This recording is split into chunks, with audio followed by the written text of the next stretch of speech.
senza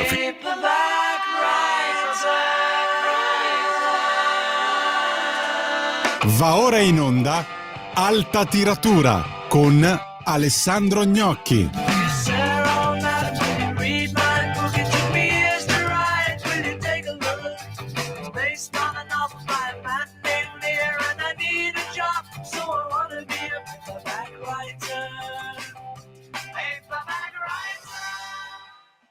Buongiorno, eccoci a Alta Tiratura su Radio Libertà, io sono Alessandro Gnocchi, oggi siamo in diretta dalla redazione del giornale, iniziamo con quelle che lasciamo perdere le classifiche perché questa è stata la settimana in cui forse si sono venduti meno libri dopo la scorpacciata natalizia e prima però di venire ai titoli di cui vi voglio parlare questa settimana, prima vorrei fare un piccolo commento, proporre una riflessione su quello che è in realtà il caso di questi giorni, ovvero la serie M dedicata a Mussolini, che andrà in onda a partire dal 10 di questo mese, quindi ci siamo, su Sky, tratta dal romanzo di Antonio Scurati, dal primo, M, il figlio del secolo. Come sapete è una trilogia che poi diventerà una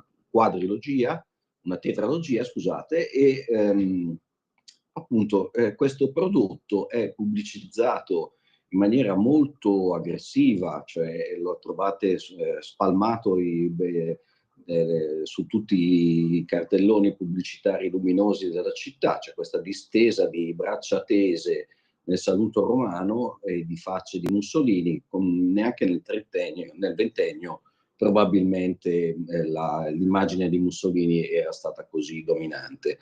Ma questo, voglio dire, ci permette di capire di che tipo di prodotto abbiamo davanti agli occhi. Vedrete che Mussolini è, come dire, interpretato come se fosse uno dei villain, ma non il villain, cioè il cattivo di Shakespeare, il villain dei fumetti Marvel. È un Mussolini che è tutto sommato simile non so, al Joker o al Pinguino, se avete visto un'altra serie, mi riferisco all'altra serie Sky, il Pinguino con Colin Farrell, molto bella. E diciamo che come fattura è un prodotto molto professionale, anche ben fatto. La recitazione di Luca Marinelli che interpreta Mussolini è scadente, a mio avviso, perché finisce nel macchiettistico, appunto nel fumetto, quindi nel grottesco. Lui si è detto disperato di aver affrontato una gravissima crisi perché lui è antifascista e quindi interpretare Mussolini gli creava un caso di coscienza, ma insomma Marinelli poteva anche tranquillamente rifiutare l'incarico se questo lo turbava a tal punto, ma evidentemente poi ci ha ripensato. Questo prodotto ha questo difetto, che poi è anche diciamo, la ragione del suo essere, cioè voi guardando M non succederà niente, cioè M non spingerà nessuno verso il fascismo né verso l'antifascismo. Gli indecisi che Renzo De Felice definiva la zona grigia non cambieranno colore, rimarranno indecisi o indifferenti. Insomma, non succederà nulla. Invece M, ma non ci sarebbe niente di male, è un prodotto, è una merce tra le merci. Quello che conta è l'indice d'ascolto, un prodotto televisivo. Però, e qui c'è la parte, diciamo, forse più interessante, M viene venduto come opera di impegno civile e questo, secondo me, è proprio una strategia pubblicitaria, cioè promuoviamo M facendo finta che l'Italia sia in piena dittatura fascista, promuoviamo M con due banalità sul populismo, promuoviamo M con qualche frecciatina al governo e alla RAI, insomma speriamo che qualcuno abbocchi e ci faccia sopra una bella polemica. Ma tutto questo, appunto, stiamo parlando di strategie di promozione. M non ha le carte in regola per proporre una nuova visione del fascismo, una revisione, o non ha, è semplicemente appunto un bel fumetto, ma non ha appunto il taglio, non è veramente un'opera di impegno civile, è un'opera di intrattenimento. E è forse questo che fa pensare, cioè non tanto il contenuto di M, che come abbiamo visto non aggiunge niente alla storia, non c'è niente che non sapessimo già, anzi c'è meno, molto meno rispetto a quello che sappiamo del ventennio. E, non è M che fa pensare, quello che fa veramente pensare è che appunto l'antifascismo, così come il fascismo del resto, sia una merce tra le merci nel supermercato della cultura di massa, quindi ha perso ogni aura, diciamo così. E, appunto, se vogliamo andare diciamo, a fare le pulci a questa produzione, ricordando che è un prodotto di finzione in ogni caso, anche se è venduto come accuratissimo e documentatissimo, ovviamente ci sono alcuni casi di insomma, discutibili, insomma, che tutti i gerarchi sono presentati, ad esempio, come se fossero degli stolti sanguinari, ma sappiamo che non tutti erano così. Viene Dino Grandi, sarà un raffinato diplomatico, anche se aveva origini contadine. Italo Balbo non è solo un manganellatore, non è stato solo questo, è stato un grande aviatore, insomma, ci sono personalità complesse che per necessità appunto fumettistiche vengono ridotte alla macchietta. Macchiettistica e anche l'interpretazione di Marinelli, che spesso ricorda il fascista e gerarca di Giorgio Bracardi, solo che Giorgio Bracardi appunto faceva una caricatura, Marinelli invece dovrebbe interpretare sul serio Mussolini. Ci sono delle imprecisioni sul rapporto di Mussolini con Margherita Sarfatti e tante altre cose che non funzionano, ma non sarebbe neanche giusto, secondo me, andare a cercare con il lanternino gli errori, le imprecisioni, le leggerezze.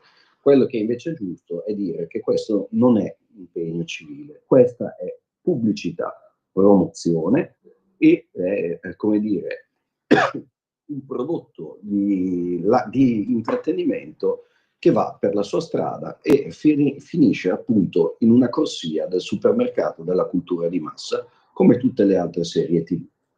Bene, a questo punto vi vorrei parlare di un autore che invece diciamo, ha tutto un altro spessore. Il 14 gennaio saranno i 100 anni dalla nascita di Yukio Mishima, che è uno degli autori giapponesi più noti, forse il più noto in assoluto in Italia, e che ha avuto una storia, come forse sapete, estremamente strana e contraddittoria, perché Mishima è stato un po' tutto e il contrario di tutto, ha qualcosa di dannunziano nella sua vita e nel modo di porsi rispetto all'arte. Nella vita perché pensate che lui che passerà poi alla storia come un ultranazionalista, ma anche qua non è il nazionalismo che europeo, stiamo parlando della tradizione giapponese, dell'impero, dell'etica del samurai, non ha molto a che fare con il nazionalismo o il nazionalismo europeo o con l'esteta armato, come si diceva un tempo, appunto della nostra storia. È un personaggio intimamente giapponese, tant'è vero che ha dato la vita per rimanerlo. Infatti, come testimoniano tante immagini, Mishima si suicidò facendo seppuku, cioè si infilò la spada nella pancia e si fece mozzare la testa dal suo braccio destro. Una fine cruenta che era in linea con la tradizione giapponese e alla quale Mishima intendeva dare un significato politico di rifiuto della modernizzazione occidentale, cioè rivendicava, diciamo, una opposizione così radicale da condurre alla morte contro quella che noi oggi chiamiamo globalizzazione. Eppure questo personaggio che appunto è diciamo di culto anche nell'estrema destra, durante la sua vita fu scambiato per un uomo di sinistra, riceveva regolarmente minacce di morte dai gruppi di estrema destra perché Mishima si era schierato a favore della libertà di pensiero e quindi anche della libertà di trattare in termini umoristici ciò che non si poteva, ciò che era assolutamente tabù nel Giappone tradizionale, ovvero la figura dell'imperatore stesso. Quindi un uomo dalle tantissime sfumature, ma anche i suoi libri, noi ovviamente li leggiamo in traduzione italiana e spesso li leggiamo in traduzioni italiane che sono fatte sulle traduzioni inglesi, cioè noi abbiamo pochi libri di Mishima che sono tradotti direttamente dal giapponese all'italiano. C'è sempre un passaggio intermedio, noi traduciamo dall'inglese ciò che gli inglesi hanno tradotto dal giapponese. Questo naturalmente è un ostacolo per comprendere davvero lo stile di uno scrittore, però possiamo dire che Mishima ha saputo toccare un po' tutte le corde, nel senso che sa utilizzare un linguaggio molto diretto e americano, tra virgolette, quasi minimalista, così come sa invece utilizzare un linguaggio aristocratico, al punto che mi dicevano degli amici che parlano e leggono il giapponese, al punto che alcuni libri sono difficili da capire per i giapponesi stessi, alcuni dei libri di Mishima.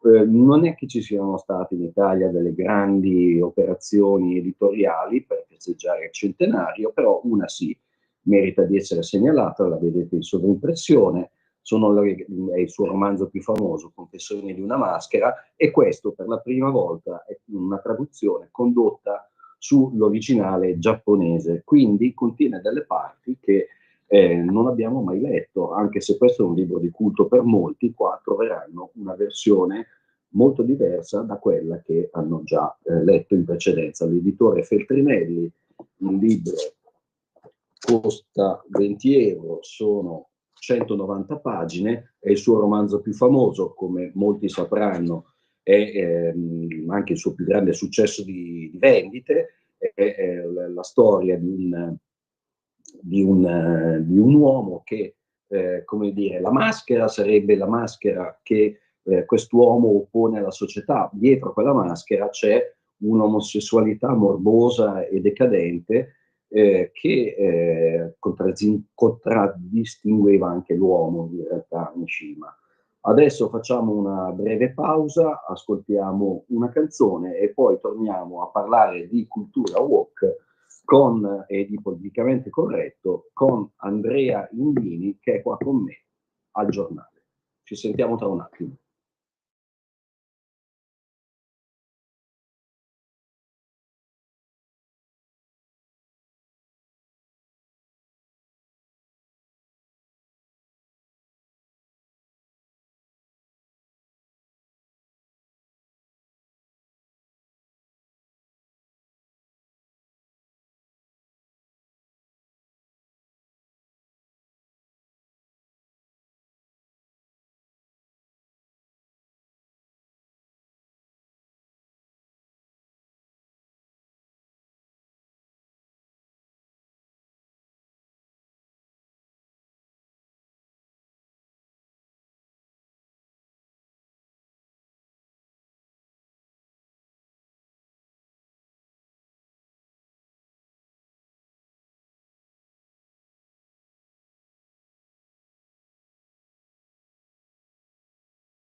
Eccoci.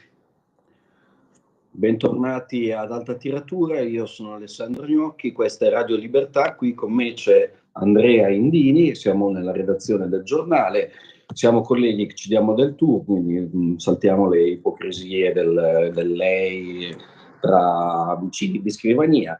Allora, questo è Andrea Indini, che è caporedattore del giornale, ha pubblicato un libro divertentissimo con Michel Dessy, si intitola Liberi di parlare, glossario contro il politicamente corretto, pubblicato da Giubilei Regnani. Sono circa 178 pagine per 17 euro. È un vero e proprio dizionario delle panzane, delle idiozie che caratterizzano quella che chiamiamo cultura woke. Vuoi dirci, Andrea, quali sono le parole che secondo te sono più divertenti? Io adesso aprendo vedo una sigla che mi lascia un pochino perplesso, non so te, LGBTQIA2S+. Cosa significa? Allora, buonasera a tutti. Ciao Alessandro, grazie per avermi voluto qui.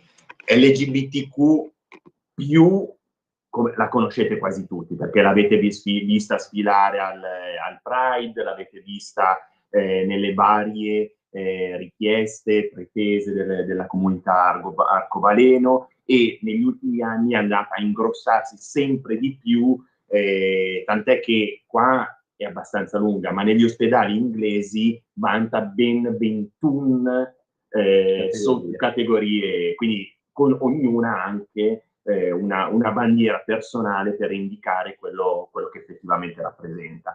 In questo caso c'è questo 2S che si sono inventati, sono i due spiriti che sono, di fatto vanno in qualche modo a ricordare quello che è successo in Canada e a dare un apporto alle cause tribali canadesi. Ovviamente, oltre alla battaglia di genere, c'è anche questa battaglia etnica che viene portata avanti all'interno della battaglia arcobaleno.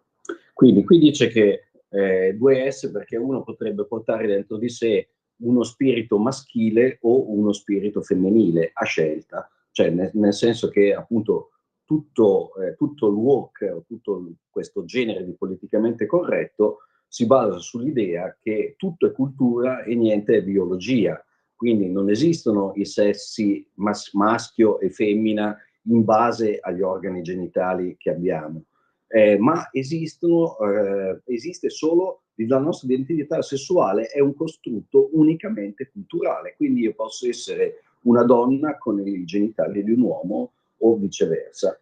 Tant'è che in Spagna sono arrivati a promulgare quella che prende il nome di lei trans e basta un'autocertificazione scritta dallo stesso individuo per dichiarare che si sente o maschio o femmina, indipendentemente dalla transizione. Quindi anche quelli che non hanno fatto la transizione, che non sono diventati da uomo a donna, possono dichiarare io mi sento donna e lo Stato come tali li deve riconoscere. Li deve riconoscere. Secondo te quali sono le parole più strane, più caratteristiche di questa corrente culturale? Ma allora, ce n'è una che in qualche modo va a contrastare in modo molto forte anche tutto il movimento transgender, che è vagina, perché sia all'interno degli ospedali sia nelle strutture pubbliche è venuto a crearsi negli ultimi 10 anni un imbarazzo totale per la definizione o il tentativo di definire la donna. Allora, ne abbiamo raccolte, io non me le ricordo tutte, ve le leggo. Intanto donna è l'individuo di sesso femminile che ha raggiunto la maturità sessuale e quindi l'età adulta, così la definisce la Treccani. Però poi, se vai dall'America all'Inghilterra, abbiamo tutta una serie di divertentissime definizioni scientifiche, comunque loro le definiscono delle scientifiche, per indicare la vagina, che sono il buco supplementare, il buco davanti, e questo solo perché, lo spiegano gli ospedali inglesi, se l'avessero definita vagina, potrebbe far sentire qualcuno ferito o angosciato. Questi qualcuno sono appunto i trans. Lo stesso vale per tutto quello che riguarda l'allattamento. La donna viene definita colei che può allattare al seno, o meglio, allattare al petto, anche qui per non ferire i trans. le donne vengono definite persone che hanno le mestruazioni o addirittura persone incinte. Qualcuno, The Lancet, ha definito la donna corpi con vagine. Cioè qui si arriva all'assurdo che, diciamo, per difendere il corpo della donna e per opporsi appunto all'uso strumentale che se ne può fare, si arriva all'assurdo che viene nascosto il corpo, perché se noi diciamo il buco davanti, significa proprio cancellare il corpo della donna, quindi si arriva all'esito contrario, che poi credo sia una cosa che succede in molti campi di questo tipo di cultura. Assolutamente, noi abbiamo analizzato, però lo vediamo anche noi all'interno del giornalismo, tutta una serie di assurdità che diventano assurdità nel quotidiane, di come hanno cercato di cancellare tutta una serie di parole, di termini solo in nome del politicamente corretto. Quindi non si può più dire addirittura basso, grasso. Questo cosa ha portato? Ha portato anche all'interno di banalissime competizioni di bellezza a premiare donne che non sono più esteticamente belle, perché diventa quasi assurdo e non premiante premiare una donna perché è bella. Abbiamo ad esempio delle Miss in America elette che sono Miss evidentemente sovrappeso, ma sovrappeso sopra i 150 kg, quindi chiaro. E poi diciamo che questo discorso si complica ulteriormente quando troviamo delle formazioni politiche, dei partiti politici, che di queste battaglie fanno, come dire, il core business della loro ideologia, della loro attività. A me sembra strano, poi chiedo il tuo parere, ad esempio, che la sinistra, che era il partito dei lavoratori, no? E che quindi si poneva come obiettivo di difendere il diritto, diciamo, collettivo della comunità, la sinistra proprio in questi ultimi 10-20 anni combatte soltanto le battaglie per i diritti, cosa che peraltro presuppone, come dire, che lo Stato detenga tutti i diritti e che ce li conceda uno alla volta, se abbiamo la fortuna che la richiesta venga accolta. Però questo lascia, come dire, un settore come quello del lavoro, che poi è legato all'immigrazione in maniera indissolubile, lascia questo settore quasi scoperto, mentre diciamo farebbe comodo anche alla destra avere una sinistra stimolante su quei punti.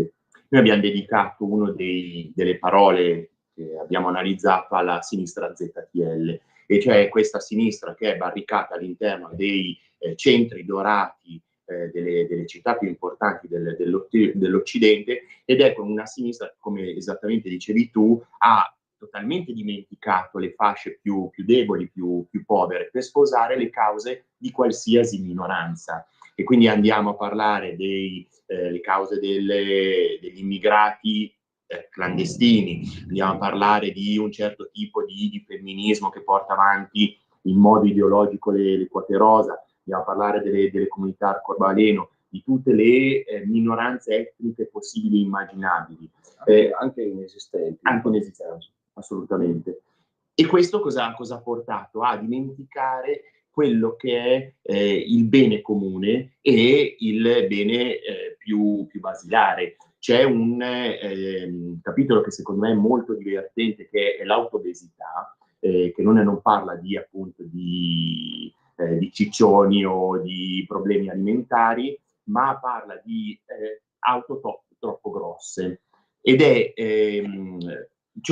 spiega molto bene come molti sindaci, tipo di Hidalgo a Parigi o il nostro sindaco a Milano, siano molto più preoccupati a tassare le auto grosse, quindi i sub, perché danno in qualche modo l'idea di un privilegio, una sperequazione sociale, tutto quello che vogliamo metterci dentro, piuttosto che poi andare a garantire la sicurezza nelle periferie, maggiori trasporti nelle periferie stesse. Quindi dimenticano tutte quelle fasce popolari che fino a 20 anni fa forse la sinistra, almeno sulla carta, ancora andava, di cui ancora si interessava la sinistra.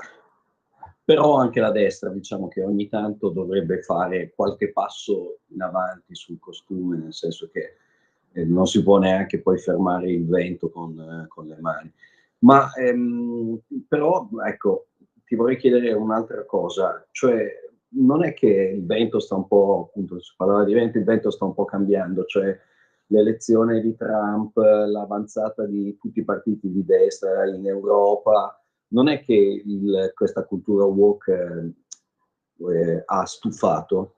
Allora, sicuramente stufato, se ne sono accorti prima alcune società. Oggi, per dire, la BlackRock ha abbandonato completamente tutta una campagna green che aveva portato avanti fino all'altro ieri, e se ne sono accorti altri marchi che hanno sulla propria pelle hanno perso tantissimi soldi negli ultimi anni sposando campagne, soprattutto appunto fortemente ecologiste, che non hanno pagato in termini appunto economici. E questi sono i primi ad aver cambiato. Ma la gente comune, quelli che effettivamente poi vanno a votare, dopo anni di politicamente corretto estremo, ne hanno le scatole piene. E le elezioni che negli ultimi 5 anni, i risultati delle elezioni che negli ultimi 5 anni stiamo assistendo, sono la riprova che la sinistra porta avanti delle cause che non attecchiscono più sul popolo. Kamala Harris, al netto di alcuni che dicevano occhio, Trump sta per vincere, era data tra i favoriti, ricordate? Asfaltata. È stata asfaltata. Questo perché quel vento che oggi noi diciamo sta cambiando, probabilmente negli ultimi 2 anni già era cambiato. Anche le università americane, che sono state, diciamo, uno dei centri, se non l'epicentro della cultura woke, stanno tornando un po' indietro sui loro passi. L'inclusività, il linguaggio inclusivo, eccetera, inizia a essere messo fortemente in discussione, così come vengono messi in discussione gli studi che partono da questi presupposti, i cosiddetti studi culturali, sarebbero in italiano. Qualche cosa sta cambiando. Sicuramente qua avete, in questo libro di Andrea con Michel Dessy, avete un campionario di tutte le, stavo per dire una parolaccia, di tutte le sciocchezze che ci ha proposto il politicamente corretto in questi 20 anni e passa, perché il primo grande libro contro il politicamente corretto, La cultura del pianisteo, risale addirittura agli anni 80, credo 86 o 87, lo scrisse Robert Hughes, sta nel catalogo di Adelphi, però qua c'è un campionario troppo divertente, ci sono tutte anche le ossessioni, il fascismo, che viene sempre tirato in ballo a sproposito, e delle sigle che per me incomprensibili, tipo TERF. TERF è l'insulto che ad un certo punto si spaccano femministe e transgender, no? È la battaglia che porta avanti la Rowling, e quindi l'insulto che viene coniato contro la Rowling e comunque tutte quelle vecchie femministe che cercano di difendere il ruolo della donna e la donna nella società vengono accusate di essere delle TERF. Bene, io vi ringrazio e vi saluto. Vi do appuntamento a venerdì prossimo, sempre su Radio Libertà con Alta Tiratura. Ringrazio Andrea. Grazie Alessandro, grazie a tutti.